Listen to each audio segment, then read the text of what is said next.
Welcome to my scientifically informed insider look at mental health topics. If you find this video to be interesting or helpful, please like it and subscribe to my channel. Hello, this is Dr. Grande. Today's question asks so I can analyze the mental health and personality characteristics featured in the movie Invisible Man. This was a movie released in 2020.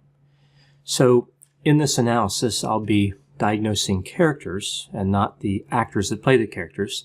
And at this point, I'll issue a spoiler alert for this movie. So I'll go through a quick timeline of the movie and provide my analysis as I go.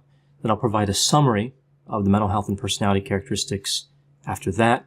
And then I'll give my thoughts on the quality of the movie. Was it a good movie or not? So taking a look at the timeline, we see here the main character in this movie is Cecilia Cass. And as the movie opens, she's trying to escape a relationship with an optics engineer named Adrian. They are in this house with a view of the water. It's more like a compound that has a high wall around it and cameras everywhere. She gives Adrian diazepam, which is a benzodiazepine. She grabs her personal belongings. She escapes the house and is picked up by her sister, Emily. Now, one thing I noticed that was interesting about how this property was set up, this house was set up, it was waterfront. So we saw the ocean through the window in the scene where she was escaping. And if you think back to another movie that was somewhat similar, except without the invisibility, Sleeping with the Enemy, the house in that movie was also a waterfront property. So it would appear that narcissistic and psychopathic romantic partners have a preference for beachfront property. I'm not sure. But it's interesting that both those films had the same setup here with the house toward the beginning of the movie. Now, at this point, we really don't know much about how bad the relationship might be, except we see that Adrian does chase Cecilia down, breaks the passenger door window of Emily's car, and grabs Cecilia. Emily drives away, and Adrian loses his grip. During this escape, we see that Cecilia drops the bottle of diazepam on the ground, and Adrian finds it. After this, we see Cecilia stays with Emily's ex-husband, James, who is a police officer, as well as his teenage daughter, Sydney. Cecilia explains how the relationship with Adrian was terrible, and that he even controlled her thoughts. Now, I think this is an important line. At this point in the movie, we don't know whether or not we should believe Cecilia. There was no context offered in this movie. I'll talk about that later. We didn't see them meet. We didn't see the relationship develop. We really don't know that Adrian is a bad guy yet. So when she mentions the thought control, it seems like kind of an extreme belief. Now, after this, Emily stops by to the house and informs Cecilia that Adrian has ended his own life. So in theory, at least, Cecilia should be safe. Now, this all happens quite quickly. It feels a little bit rushed. Again, there was no time to really get invested in the character before this happened.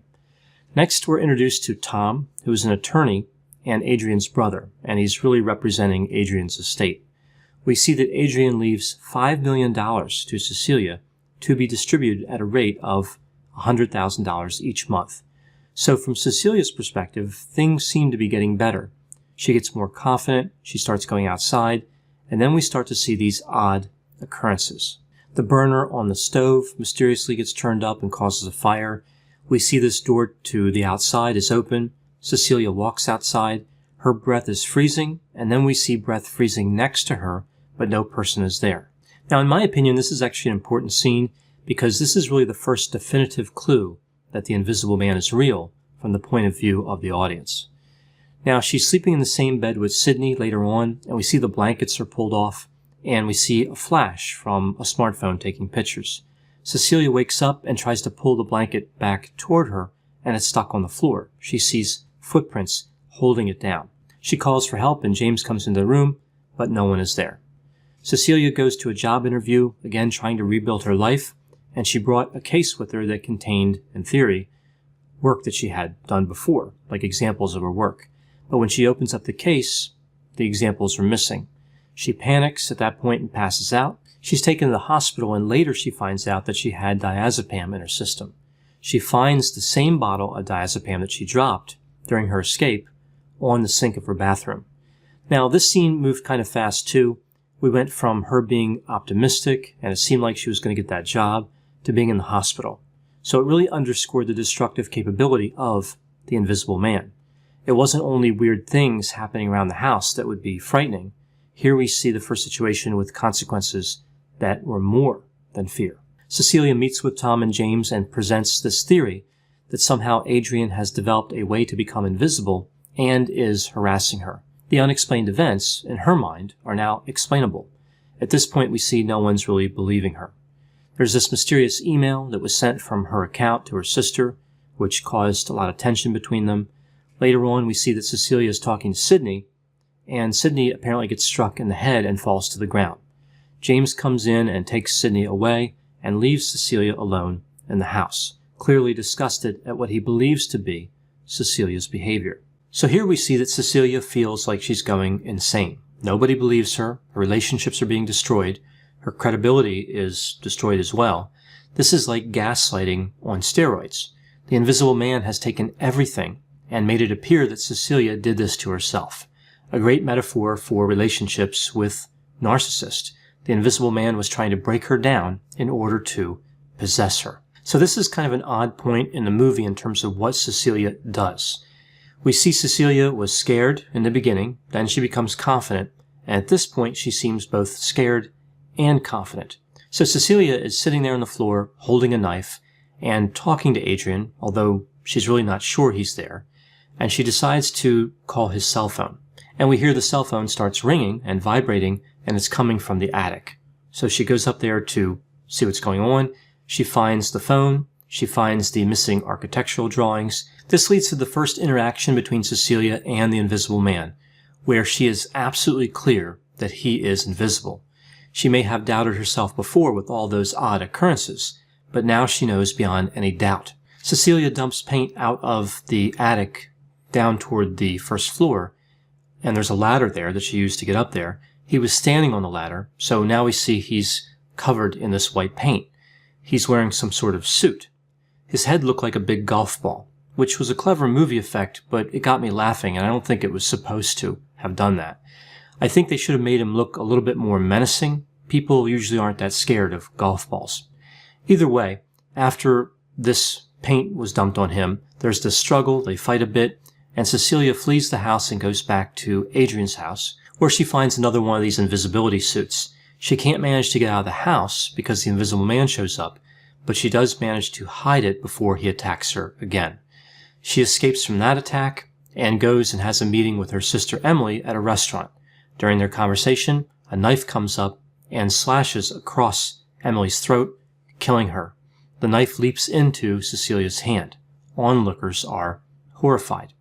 She's arrested and sent to a locked mental health treatment facility. Nobody believes her story about the invisible murderer.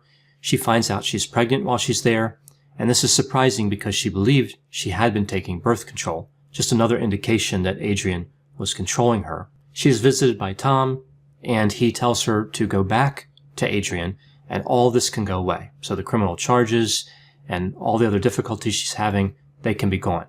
During this conversation, she steals a pen from his briefcase.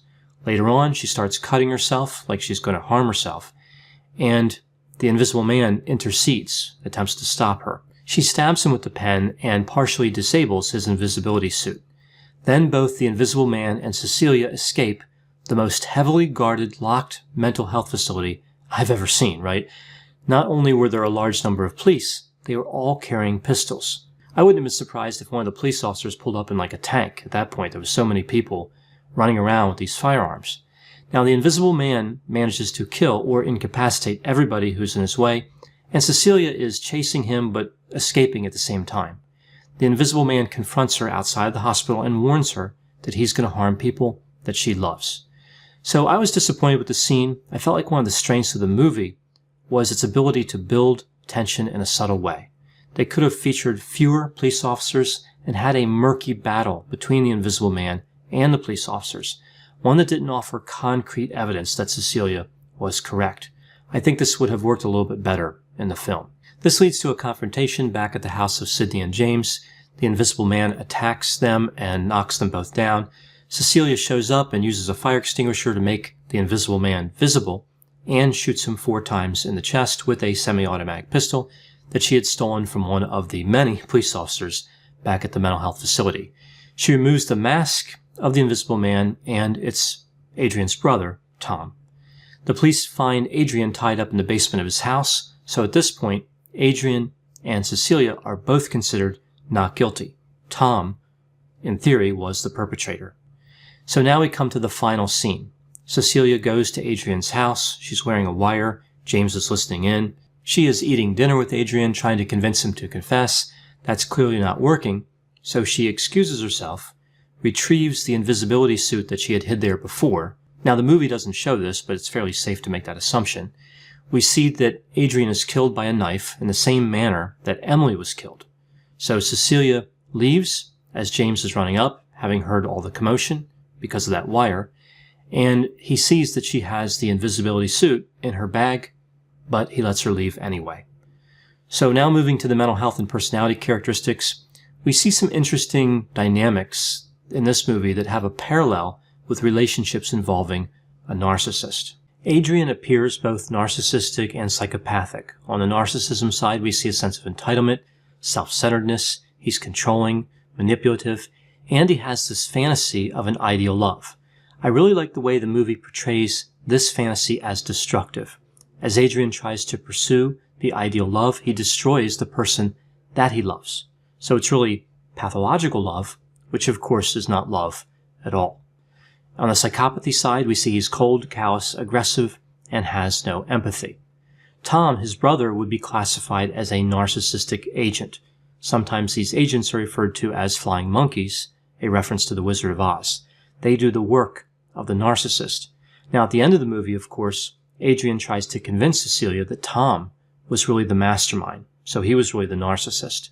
Adrian presented himself as a victim, so he tried to make it seem like both he and Cecilia were victims. Now, this theory that he's narcissistic and psychopathic really comes from what he did, but there's really not much screen time for Adrian, so we don't get to observe it directly from his facial expressions and from his words, except for a little bit at the end. I actually thought this plot device worked for the most part in this movie. Much of the time in these types of movies, we get a clear look at the villain. We see that the villain is clearly narcissistic, psychopathic, and dangerous. But here we're really left to figure it out from Cecilia's point of view, from her observations. Again, we don't get to see Adrian directly the same way as we might expect. I think this is really validating to victims of narcissism exposure, because sometimes all that's present are behaviors observed by the victim. The narcissist is careful how they appear to others. They know how to get people on their side by using their superficial charm, right? That's one of the characteristics of narcissism. This plotline does have a problem, though, but I'll get to that in the next section. So this brings me to my thoughts on the quality of the movie. Overall, I liked the movie. It was low budget, $7 million, but I thought they made it work. I liked the way it related to narcissism exposure and gaslighting. That part really did work. The concept behind the movie was good. Looking at the shortcomings, though, I do have a few problems with the movie. I thought there needed to be more context in the beginning, a little bit more about the relationship other than just Adrian chasing Cecilia down and grabbing her while she was sitting in her sister's car. This wasn't supposed to be a psychological thriller, it was supposed to be a sci-fi horror. I was left wondering about Cecilia for quite a way into the movie. Should I doubt her? Is she telling the truth? I can understand how not knowing, not having the context could add value as well, but overall I think it would have been better the other way. I think the movie missed a lot of opportunities to be scary, not so much in the sudden movements type of scary like people jumping out and all that, but rather with building the suspense a bit more and being a little bit more subtle in some of the scenes. A great example was that hospital escape scene. I think less would have been more there. It was, again, way over the top. My major complaint, though, was really at the end of the movie. So connecting what I said earlier about how we really didn't see Adrian's narcissism directly, rather it was perceived through Cecilia's experiences. The one problem I saw with this particular plotline was that technically, from the point of view of somebody watching the movie, we really don't know for sure that Adrian is guilty. In a sense, the audience is expected to take Cecilia's word for it, and I think the movie is fairly clear that Adrian is supposed to be the villain. But still, there's a little bit of doubt here, right? So if we look at a movie like Hollow Man, another movie about an invisible man, we see a much more definitive identification of the villain that justifies the acts of the victims. We see the same thing with sleeping with the enemy. It worries me that we don't know for certain, and yet Cecilia kills Adrian. If we didn't know for certain and she left him, that would be one thing, but her actions here are extreme and irreversible. She risks appearing to be a villain herself. I think the end of the movie was supposed to be a triumph for Cecilia, yet that doubt tarnished the ending. If she was to maintain her position as the hero, then the guilt of the villain must be definitive. So those are my thoughts on Invisible Man. Overall, an interesting movie that explores narcissism and psychopathy, and quite a bit about destructive relationships in general. I know whenever I review movies, there will be a variety of opinions. Please put any opinions and thoughts in the comments section. They always generate an interesting dialogue. As always, I hope you found my analysis of this topic to be interesting. Thanks for watching.